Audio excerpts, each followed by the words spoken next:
Welcome back to Extreme Composting. You've got bodies, we've got solutions. So yes, we're getting into an interesting topic today, which is composting dead animals or super high nitrogen things like bokashi composting. I've had a lot of experience with this over the years. I've bokashied all sorts of animals like raccoons from my market garden back in San Diego, chickens. I have some of my pig skin, pig head is in both of these ones.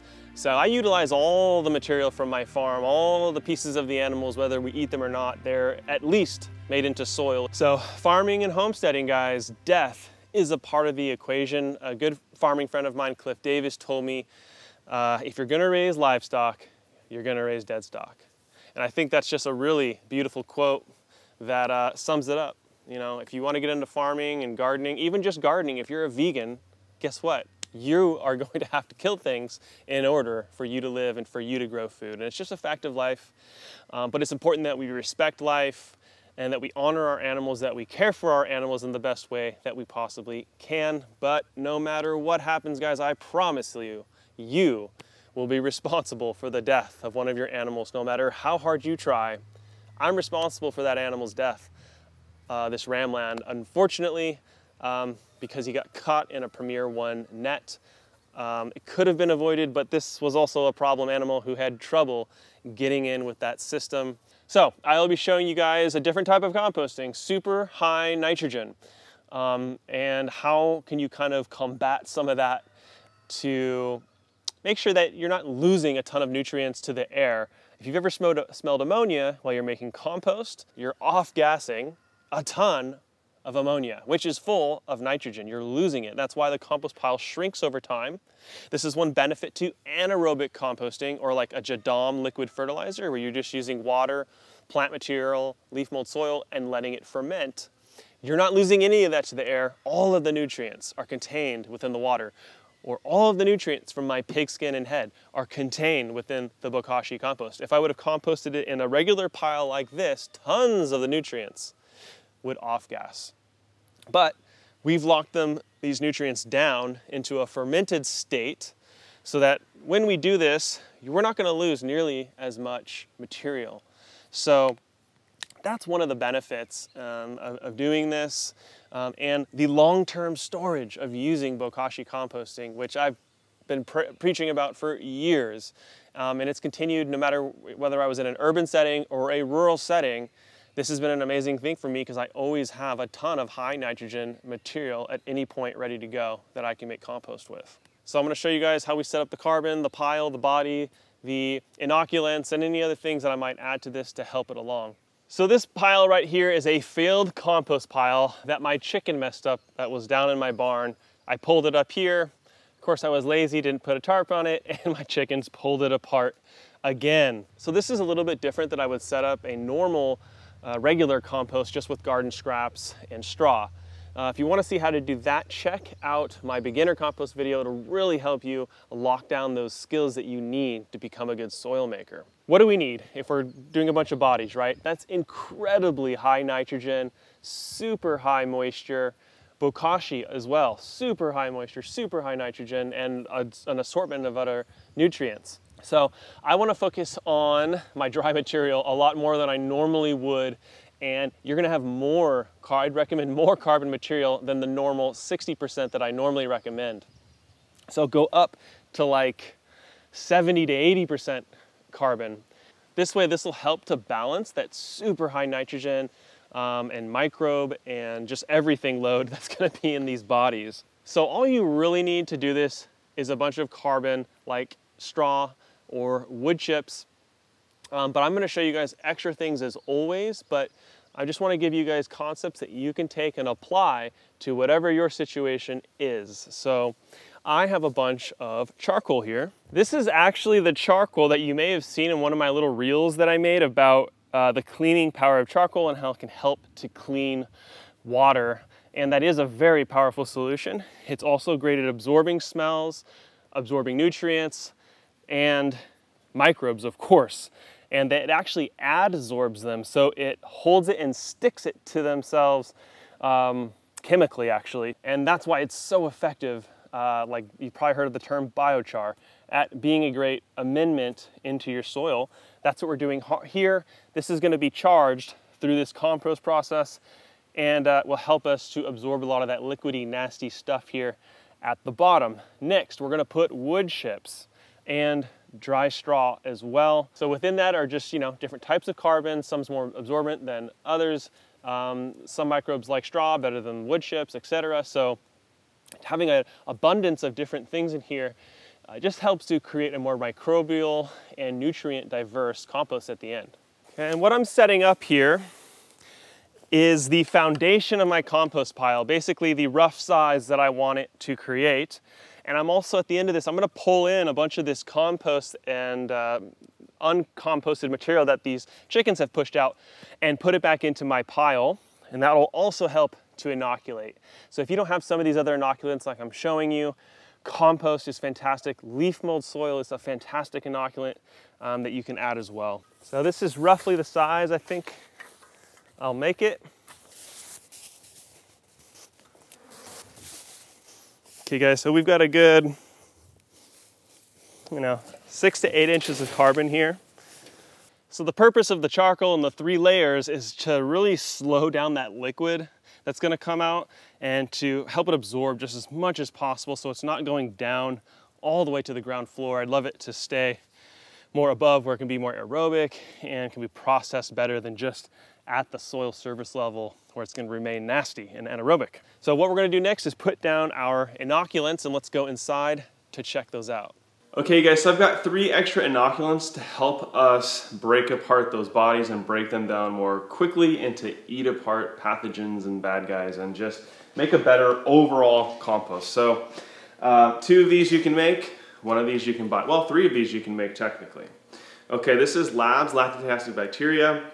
This is a Korean natural farming technique, but essentially this is whey. So if you've ever made kefir or yogurt or ever fermented any dairy, you know that at a certain point in the fermentation process, the curds and whey separate, the fats and the proteins are separated, and what you're left with is a super microbial rich lactobacillus, and the billions of types of lactobacillus are in this. So this is an incredible supplement that you can make for yourself, your animals, your plants, your soil. These are facultative anaerobes, so they can switch from anaerobic to aerobic. What are we going to have in that compost pile around a lot of our the dead bodies, the bokashi, all of that? There's going to be a lot of anaerobic activity going on. So this will really help to break that stuff down.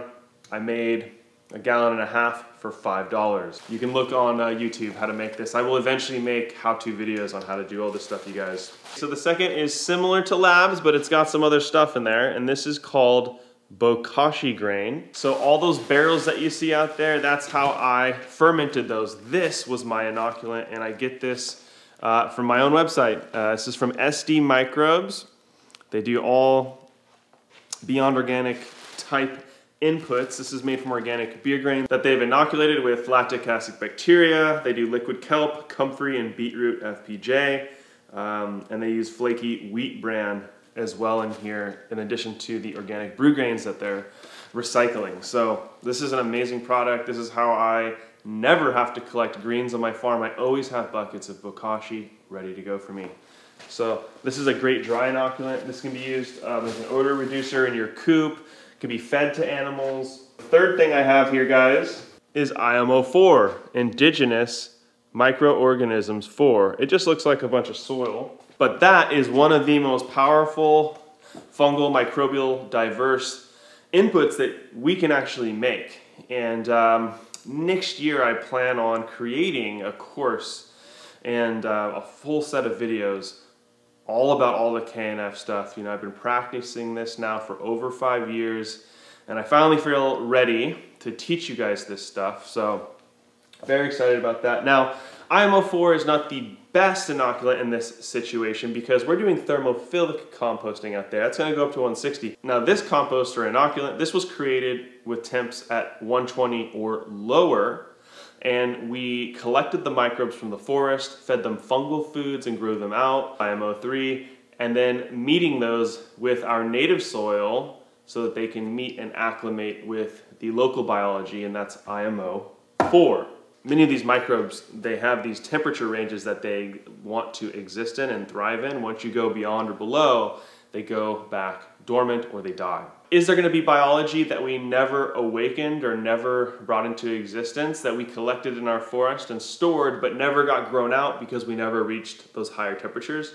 Yes. So those will come alive. There is going to be actinobacteria and other bacteria that like these higher temperature ranges that are trapped within this, they just never became alive. So I like to do IMO4 at the end of a compost pile. Once it's totally stabilized, it's at like 100, it's below 120, and let's say you want to do another turn, mix in some of your IMO4 or IMO3, or maybe you have some other sort of inoculant that you want to try to influence your compost pile with.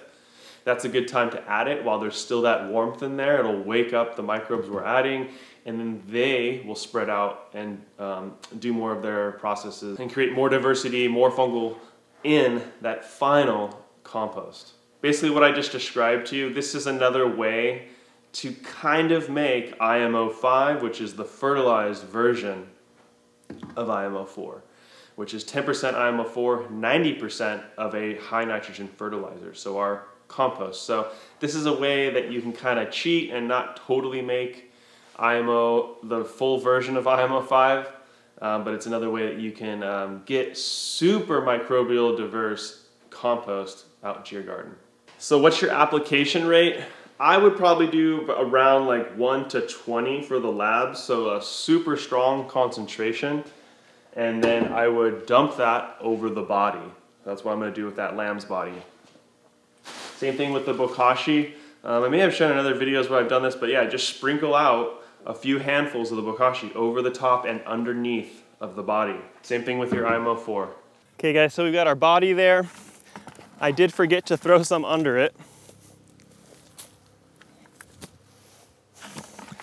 And I actually used all 3 of those inoculants that I showed you, some lactic acid bacteria, my IMO4, and the bokashi grain from SD Microbes. So I'm gonna coat this entire thing. I'm gonna throw some of the inoculant in its mouth, some of these open wounds, all around the outside of the body.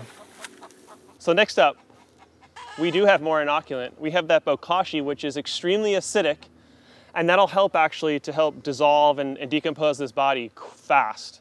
So I'm gonna put out one more inoculant, which is the bokashi, and then we're gonna do a nice big layer of carbon. We'll do another bokashi bucket or 2, another layer of carbon. We'll do the final bucket of bokashi, and then one more layer of carbon on top of that, and we'll see how I feel about it. So then at that point, how much more moisture will we need to add with all of this wetness? That's the big question. So we'll find out in a little bit. I'm gonna dump the rest of the charcoal on the body too. So here's one of my bokashi buckets. Eggshells, chicken carcass, and veggies and different stuff. This actually smells fantastic, you guys. I mean, you know, if you're used to fermented smells, it almost has like a sweet, almost fish amino acid, fish jerky-ish smell to it. It's pretty amazing what these microbes will do. Oh, you know what I was smelling? There was an old IMO, like the junk in my IMO 1 collection, all that rice. That's what I'm smelling. Wow. So that IMO was one of the extra microbe classes that really helped to stop that bokashi from stinking. And actually the IMO 4 and IMOs in general, that has labs in it, just so you guys know. So putting the IMO 4 in is way overkill, but or adding extra labs is overkill. Just so you guys know, I just did it kind of for fun. So if you're wondering, once I cover this up, it's kind of amazing. It won't have too bad of a smell. Nice light covering. And now let's do some more wood chips. I believe this is a bokashied pig carcass. So after we harvested, you know, a 250, 300 pound pig, we skin our pigs currently. We just don't have a scald and scrape setup yet. So the head, the intestines, those things we can't eat. So, well, you actually can, but that's another story. I didn't want that to just go to total waste, so I bokashied it. And it's kind of amazing. Last year I had one of these sitting here for a year, and it was kind of insane what it turned into. Now this does not smell nearly as good as the last one. Yeah, this is pig organs. You guys need smell-o-vision, I'm telling you. So this is the skin, this is the inside of the skin. So you can kind of see what the Bokashi compost did. If I scrape along this, any leftover fat is just completely melted and just scraping away. And you can see the hide right under there. So now we're gonna get another layer of chips, another layer of straw. So I have all of this partially composted material that my chickens tossed everywhere for me. So right now I'm just gonna go around the pile and get most of it and put it right on top of all of this straw. So what this is doing, this is more inoculant for my pile. And since this was already composted before, it's gonna have actinobacteria and a lot of these composting microbes. So this is gonna help to activate it, and whatever compost pile you're working on, you can do that same exact thing. Just use other compost as the inoculant for your next compost pile. So now is a good time to add a little bit of moisture, because I am gonna set this pile and forget it. I'm not gonna be coming back and turning this thing. I wanna leave it here for at least 4 months, 4 months at least, and then I'll come back and consider turning it. Because what I want to happen is when I turn this, I want basically all that flesh, all the liquid, all the nasty stuff to be absorbed by the pile or the ground. And I want, when I turn this pile, to not dig into a whole mess of disgusting stuff and really heavy stuff. Because I've tried to, compost a body more quickly, and if you come in there to try to turn it, it can be really heavy. So that's not good. So setting a pile and forgetting it is really the best, I think, with these body and super high nitrogen things. Just let it go. I'm gonna tarp this thing too to keep my chickens out of it and any other creatures that might want to try to access this pile. A super hot pile was gonna keep out rodents and basically anything, but let's just keep down the possible attraction to bears and stuff like that. And one thing with adding moisture, especially when you use a lot of straw isn't super absorbent. It just takes a while for it to absorb. So if you can do more layers of water, but lighter amounts of water, I find that the pile absorbs the moisture more evenly, and you're not just running water through the pile and then leaching out a bunch of your nutrients by just watering it. You're trying to get it moist enough, but too much of it is running through because of the carbon that you might be using, like straw. And this is a way to help prevent that. So it's more the sides of the pile that I'm worried about. It's not really the center. The center always gets wet and remains super wet. And since all of this Bokashi material is in here, it's gonna be very wet in this body. So we don't need to get it overly wet. I just wanna make sure that some of this straw on the outside has some of that initial moisture that it needs, so that when I'm not turning this, it's just gonna perform a lot better. Because normally what happens in a pile, you'll get it pretty good wet, but there's a bunch of dry spots in there until you turn it. If you're a market gardener or you're gonna be selling your produce, use this compost for your trees, for your perennials, for your shrubs, things like that. Don't use this on your leafy greens where, you're cutting them and selling them raw and people are eating them raw. Now, after I'm done with this, after 6 months to a year, it'll probably be a year before I end up using this, the microbes have processed everything. There's no more bad guys, essentially, it's all gone, and it's been balanced. Now you can completely compost this and be totally safe, and I'm just throwing that out there for the people that worry about stuff like that. Okay guys, we got our final big Bokashi and we got a small Bokashi. So what's in this thing? So that is pig entrails. All right, so I'm just trying to spread this thing out a little bit. So this is the stomach and the intestines is what you're looking at. This one's pretty crazy. This is a bucket that isn't like a fully sealed bucket. And there's soldier fly in there.